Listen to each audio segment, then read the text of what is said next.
നമസ്കാരം.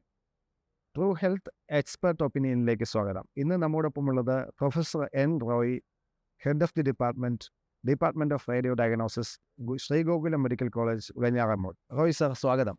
Thank you. പലപ്പോഴും രോഗികളെ പറഞ്ഞ് മനസ്സിലാക്കാൻ സർജൻസും അതുപോലെ തന്നെ റേഡിയോളജിസ്റ്റും ബുദ്ധിമുട്ടുന്നൊരു കാര്യമാണ് മൂത്രത്തിലെ കല്ലിനെക്കുറിച്ചാണ്. അൾട്രാസൗണ്ട് സ്കാൻ എടുക്കുമ്പോൾ കല്ലുണ്ടായിരുന്നില്ല, പക്ഷേ CT സ്കാൻ എടുക്കുമ്പോൾ കല്ല് നമ്മൾ കണ്ടുപിടിക്കുന്നു.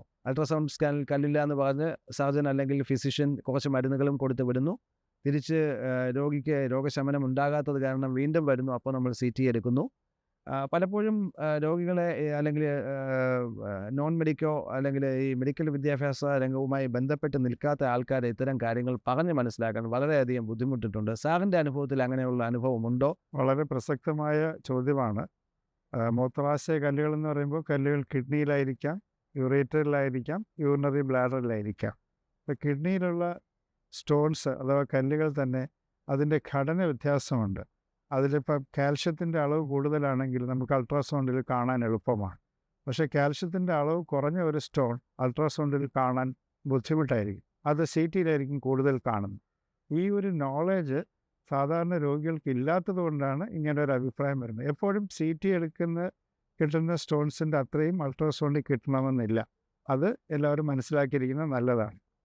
രണ്ടാമത് നമ്മൾ ഈ മൂത്രനാളി അതായത് യൂറേറ്ററിലുള്ള സ്റ്റോൺസ് ഡിറ്റക്ട് ചെയ്യാൻ അൾട്രാസൗണ്ടിന് വളരെ പ്രയാസമാണ്. കാരണം ഈ ആമാശയത്തിൽ നമ്മുടെ ചെറുകുടലിലുള്ള ഗ്യാസിൻ്റെ തടസ്സമുള്ളത് കൊണ്ട് ആ സ്റ്റോൺസിനെ കാണാൻ വളരെ ബുദ്ധിമുട്ടാണ്.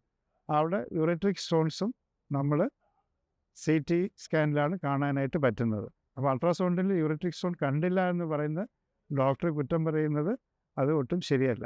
ഇത് തന്നെയാണ്. അപ്പോൾ രണ്ട് കാരണങ്ങളാണുള്ളത്. അൾട്രാസൗണ്ട് ഗ്യാസിൻ്റെ തടസ്സം കൊണ്ട് കാണാൻ ബുദ്ധിമുട്ടുണ്ട്. രണ്ട്, ഈ സ്റ്റോണിൻ്റെ കോമ്പോസിഷൻ അനുസരിച്ചും ഡിറ്റക്ഷൻ്റെ എഫിഷ്യൻസി കൂടുകയും കുറയുകയും ചെയ്യാം. സർ, 30 വർഷത്തിലധികമായി റേഡിയോളജി വിഭാഗത്തിൽ പ്രാക്ടീസ് ചെയ്യുന്ന ഒരു ഡോക്ടറാണ്, വളരെ സീനിയർ ഡോക്ടറാണ്. സാറിൻ്റെ അനുഭവത്തിൽ ഇത്തരം മൂത്രാശയ കല്ലുകൾ അൾട്രാസൗണ്ടിൽ കണ്ടെത്താൻ കഴിയാതിരിക്കുകയും എന്നിട്ട് നമ്മൾ CT സ്കാൻ അഡ്വൈസ് ചെയ്ത് CT സ്കാനിൽ കണ്ടെത്തുകയും ചെയ്യുകയും അത് രോഗിയെ പറഞ്ഞ് മനസ്സിലാക്കാൻ ബുദ്ധിമുട്ടുണ്ടായ സന്ദർഭങ്ങൾ എന്തെങ്കിലും ഉണ്ടായിട്ടുണ്ടോ? തീർച്ചയായിട്ടും സന്ദർഭങ്ങൾ ഒരുപാട് ഉണ്ടായിട്ടുണ്ട്. പക്ഷേ രോഗിക്ക് എന്നിലുള്ള വിശ്വാസം കൊണ്ടായിരിക്കണം. ഞാൻ പറഞ്ഞ കേസുകളിലൊന്നും പ്രശ്നങ്ങളുണ്ടായിട്ടില്ല. അവർക്കത് മനസ്സിലാക്കാൻ സാധിച്ചിട്ടുണ്ട്. മൂത്രാശയ കല്ലുകളാണെങ്കിൽ അതിനകത്ത് പലപ്പോഴും അൾട്രാസൗണ്ട് സ്കാനിങ്ങിൽ ആ കല്ലുകൾ തെളിയണമെന്നില്ല. അതിൻ്റെ ശാസ്ത്രീയ വശങ്ങളിൽ ഡോക്ടർ വളരെ വിശദമായി തന്നെ നമ്മോട് സംസാരിക്കുകയുണ്ടായി. പലപ്പോഴും അൾട്രാസൗണ്ടിൽ ഇല്ലാത്ത കല്ലുകൾ അല്ലെങ്കിൽ കല്ലവിടെ ഉണ്ടാകുന്നുണ്ട്, അൾട്രാസൗണ്ടിൽ കാണാൻ കഴിയാത്തത് CT സ്കാനിൽ എടുക്കുമ്പോൾ നമുക്ക് കാണാൻ കഴിഞ്ഞു എന്നുള്ളത് എന്നിരിക്കും. അങ്ങനെയൊരു കണ്ടീഷനിൽ, അങ്ങനെയൊരു സന്ദർഭത്തിൽ പലപ്പോഴും രോഗികളെ കൃത്യമായിട്ട് ഈ അവസ്ഥ പറഞ്ഞ് മനസ്സിലാക്കുക എന്നുള്ളതാണ് ഒരു ഡോക്ടറുടെ കർത്തവ്യം.